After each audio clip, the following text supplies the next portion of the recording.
આજના દિવસની શરૂઆત થાય છે મગની દાળના ચીલા બનાવવા સાથે. પછી બેસીને લંચ કર્યો, ચીલા, મસૂર રાઈસ અને રાયતું.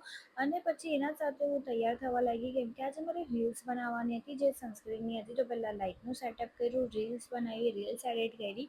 એટલામાં મને 3 વાગી ગયેલા હતા. તો મેં વિચાર્યું એક નાનો એવો બ્રેક લેમ. તો મેં કેરી કાપીને ખાધી અને પછી સેકન્ડ રીલ્સ બનાવવા લાગેલી હતી, જે એક ડીઆઈવાય હતું, જે ઇન્સ્ટન્ટ ગ્લો લાવે ફેસ પર. ટામેટાના ઉપર બેસન અને એલોવેરા જેલ નાખીને આખા ફેસ પર સ્ક્રબ કરવાનું હતું અને સાચે બહુ સારું રિઝલ્ટ હતું. એકવાર જરૂરથી ટ્રાય કરજો, પણ તમારા જૂના કપડાં પહેરીને કરજો કેમ કે મારા કપડાં બહુ જ ખરાબ થઈ ગયેલા હતા.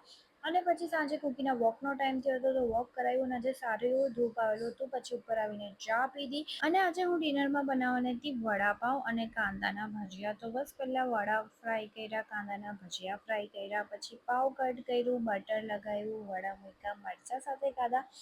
અને સાચે વડાપાઉં ખાવાની અલગ જ મજા આવી વરસાદમાં. તમને રેસીપી જોઈતી હોય તો કોમેન્ટ કરી દેજો. અને કેરી ખાતા આજનો બ્લોગ અહીંયા જ પૂરો કરીએ.